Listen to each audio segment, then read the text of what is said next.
Hi everyone, আবার এক নতুন ব্লগ দেখার অনুরোধ রইল। এখন আমরা যাচ্ছি তেলেঙ্গানার ওপর দিয়ে। গাছগুলো দেখতে পাচ্ছ কেমন শুকিয়ে যাচ্ছে জলের অভাবে। খিদেও পেয়েছে, সুন্দর এক পরিবেশে এক রেস্টুরেন্ট দেখতে পেলাম আর খেতে ঢুকে গেলাম। আমরা এখানে লুচি ঘুগনি খেতে বসে গেছি, বুঝতে পারলে? এখন ফেরার হবে। খাবারটা তো খুব ভালোই পেয়েছি, একবারে মন পুষিয়ে খাচ্ছি। লুচি আর ঘুগনিটা এত সুন্দর ছিল, বলার আর অবকাশ ছিল না। গবাক গপ তুলছি আর খাচ্ছি। দেখেছো কেমন রাক্ষসের মতো গপ গপ গপ গপ করে খাচ্ছি। আর দেখো ক্যামেরাটা যে সঠিক করে ধরতে হবে সেটাও ভুলে গেছি খাওয়ার নেশাতে। আমি সোজাভাবে মোবাইলটাকে ধরে নিয়েছি, তাই তো ভিডিওটা এইরকম এসেছে।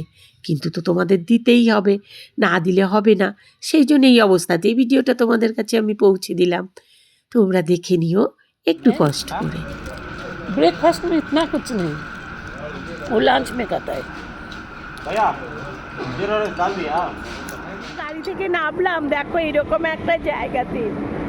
দেখতে পাচ্ছ পরিবেশটা কত সুন্দর। এখানটাতে ভীষণ সুন্দর। আর ড্রাইভারের ঘুম পেয়ে গেছে, তার ড্রাইভার বলছে আমি একটু ঘুমিয়ে নিই। তা আমি ভাবলাম এখানে বেশ কিছু নিম পাতা আছে, আমি নিম পাতাটা পেরে নেই। নিম পাতা বেগুন দিয়ে খুব ভালো লাগে। যদি আমি বেগুন খেতে পারি না, ক্যাপসিকাম দিয়ে খাবো। দেখো নিমের পাতা, এত নিচে নিচে কচি কচি নিম গাছ ভর্তি, লাইন দিয়ে এখানে নিম গাছ রয়েছে। ওই দেখো কত নিম, ওই দেখো দূরে তোমার কাকু গিয়ে ছায়ার মধ্যে বসে রয়েছে গাছের তলা, আর আমি এখানে নিম পাতা তুলে নিচ্ছি। এই নিম পাতা তুলতে তুলতে মাকে খুব মিস করছিলাম। মায়ের কথা বারবার মনে পড়ছিল, যিনি নাকি আমার স্বাস্থ্য সম্বন্ধে, আমার শরীর সম্বন্ধে, আমি যেন সুস্থ থাকি সবটা চিন্তা করতেন আর আমাদের ভালো মন্দ খাওয়াতেন। আমার কষ্টতে যার কষ্ট হতো, আমার সুখে যিনি সুখী হতে, আমার আনন্দে আনন্দ পেত। এই হলো আমার মা। আমার এই নিম পাতা গরম ভাতের সাথে দারুণ লাগে। ওখান থেকে সজনা পাতা নিয়েছি। হ্যাঁ, সজনা পাতা কচি পাড়তে মায়া লাগলো, কিন্তু শুকনো নিয়ে নিলাম। শুকনো সজনে পাতা ভয় লাগে, দেখো ঢাল মতো না, যদি পড়ি পায়ে জন্যই গড় গড় গড় গড় গড় গড় গড় করে পড়ে যাবো। আর বকুনি যা খাবো তা তো বুঝতেই পেরেছ, কেমন চিৎকার করবে ও। আমি বলেই চলেছি খালি কত নিম পাতা, একটুকু ছাড়তে ইচ্ছে করছে না, মনে হচ্ছে সবগুলোকে নিয়ে চলে আসি। কিন্তু অতগুলো কি আনা যায় বলো? অনেকটা পেরেছি, প্রায় 500 গ্রামের মতো হয়ে গিয়েছে নিম পাতা পাড়া। আমার নিম পাতা ভাজা খেতে এত ভালো লাগে কি বলবো।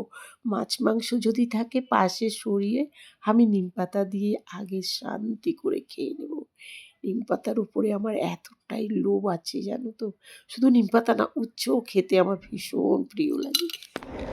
আমার মা এই চৈত্র মাসে কি খেল, নিম পাতা বেগুন, গিমা শাক বলে, গিমা শাক বেগুন, আর একটা তিত বেগুন বলা হয়, ছোট ছোট হয়, গোল গোল কুলের মতো একটা ছোট ছোট।